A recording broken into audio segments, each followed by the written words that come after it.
एक व्यक्ति जो अपने जीवन से बहुत परेशान था, वह व्यक्ति आत्महत्या करने के लिए पहाड़ की चोटी पर गया और वह इतना ज्यादा परेशान था कि उसने चोटी पर चिल्लाकर कहा, यह दुनिया धोखेबाजों से भरी हुई है और बहुत बुरी है।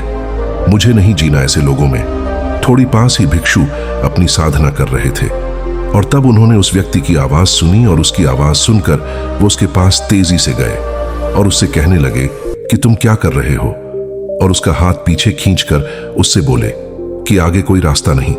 वह व्यक्ति क्रोध में आकर बोला, मुझे मरने दीजिए, मैं नहीं चाहता अब यह जिंदगी जीना। तब भिक्षु ने कहा, इतनी जल्दी भी क्या है तुम्हें मरने की? मरना तो एक दिन सबको है, लेकिन तुम खुद क्यों इस पहाड़ी पर खुद को मार रहे हो? तब वह व्यक्ति बोला, यह दुनिया बिल्कुल भी रहने लायक नहीं है। इस मतलबी दुनिया ने बस मुझे अपने काम से ही निकाला और हर किसी ने मुझे बस धोखा ही दिया। मेरे बड़े भाई ने मुझे धोखा दिया, मेरे रिश्तेदारों ने भी मुझे धोखा दिया। हद तो तब हो गई जब मेरी खुद की पत्नी, जिसके लिए मैंने दिन रात एक कर दिया, वो भी मुझे धोखा देकर एक व्यापारी के साथ भाग गई। क्या करूं मैं? मेरे पास तो अब मरने के अलावा कोई और रास्ता भी नहीं है। तब भिक्षु ने कहा कि तुमको किसी ने धोखा दिया है, लेकिन क्या तुमने किसी को धोखा नहीं दिया? तुम भरोसा करने लायक हो। वो व्यक्ति बोला है, मैंने आज तक किसी के साथ भी धोखा नहीं किया। आप गांव में किसी से भी पूछ लो। भिक्षु ने कहा, मुझे किसी से पूछने की आवश्यकता ही नहीं। मैं तुम पर कैसे विश्वास करूं, ये तुम मुझे बताओ। तब वह व्यक्ति बोला, बताओ मैं ऐसा क्या करूं कि मैं आपको भरोसा दिला सकूं? तब भिक्षु ने कहा, तो तुम मेरे साथ मेरे आश्रम में 1 साल तक रहो, तब मुझे तुम पर भरोसा होगा। वह व्यक्ति भिक्षु के साथ उनके आश्रम में चला गया। उसे भिक्षु ने अगली सुबह बुलाया और कहा, आज तुम भिक्षा मांग कर लाओ मुझे। वैसे तुम पर भरोसा तो नहीं है, लेकिन तुम लेकर आओ। वह व्यक्ति ने कभी भी भिक्षा नहीं मांगी थी।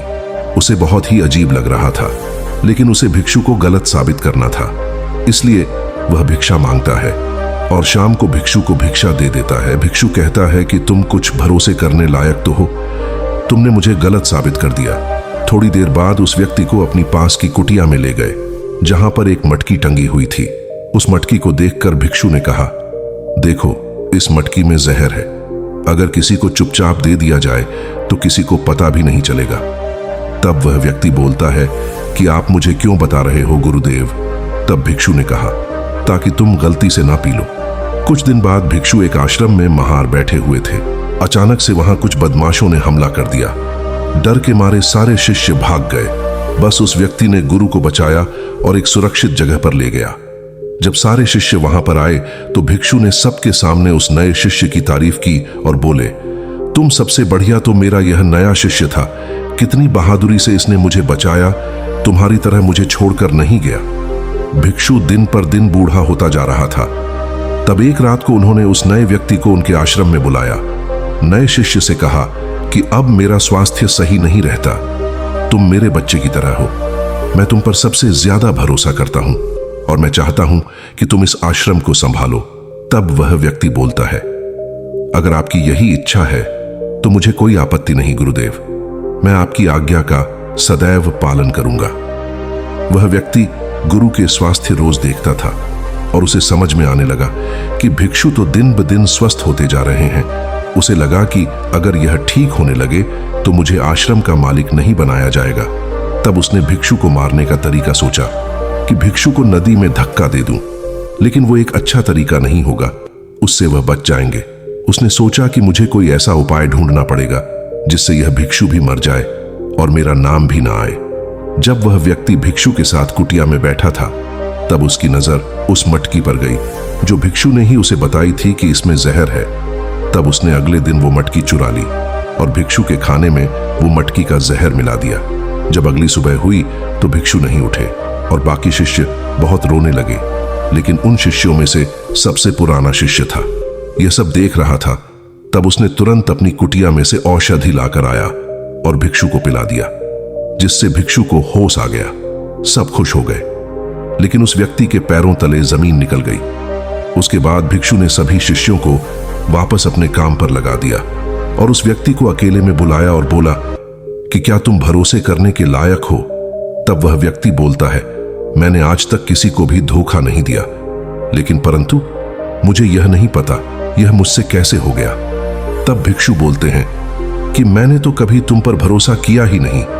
मैं तो उस पर भरोसा करता हूं जो मैं देखता हूं। मैंने तुम्हारे अंदर लालच और स्वार्थ देखा था और तभी मैंने तुम पर भरोसा नहीं किया और तुमको यह लालच देकर आश्रम में रहने के लिए बुला लिया।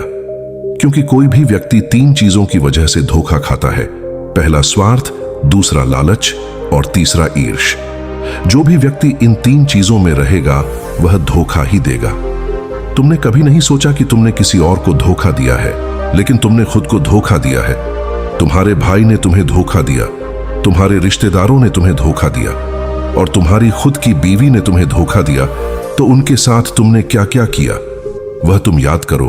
क्या तुमने ईर्ष्या नहीं थी या तुम में किसी के प्रति कोई दुर्भावना नहीं थी? जब तुम्हारे भाई ने तुमको धोखा दिया तो तुम्हारे अंदर ईर्ष्या थी, क्योंकि तुम उससे आगे बढ़ना चाहते थे। तुमने कोई गलत कार्य नहीं किया, लेकिन ईर्ष्या के चलते तुमने अपने परिवार को दांव पर लगा दिया। तुमने उसके बारे में सोचा ही नहीं, क्योंकि तुम्हें अपने आप को इतना बड़ा बनाना था।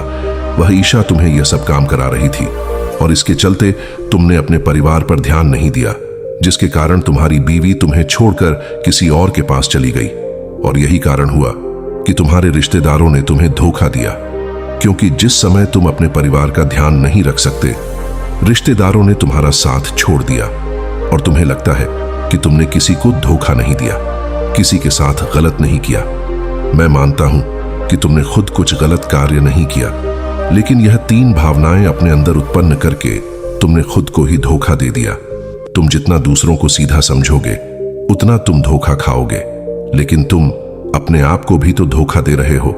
तुम यह भावना अपने अंदर लेकर आ रहे हो और दूसरों को नीचे खींचने के लिए सोच रहे हो।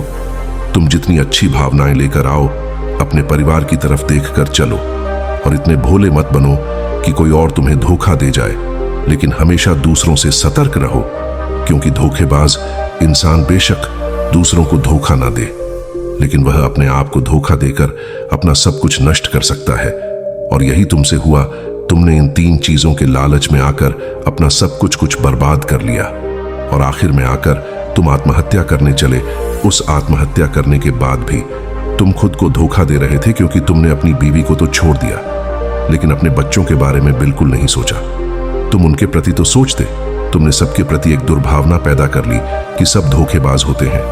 तुम्हें अपना कर्म करना चाहिए और अच्छे रास्ते पर चलकर करना चाहिए। मैं मानता हूं इस दुनिया में बहुत सारे लोग हैं जो आपके सीधेपन का फायदा उठाकर आपको धोखा देते हैं, लेकिन उनसे हमेशा सतर्क रखिए।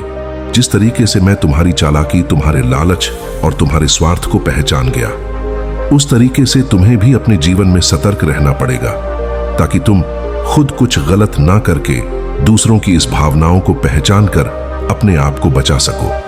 अगर तुम इस सब भावनाओं को अपने अंदर खुद लेकर आओगे तो तुम खुद इसमें फंस जाओगे।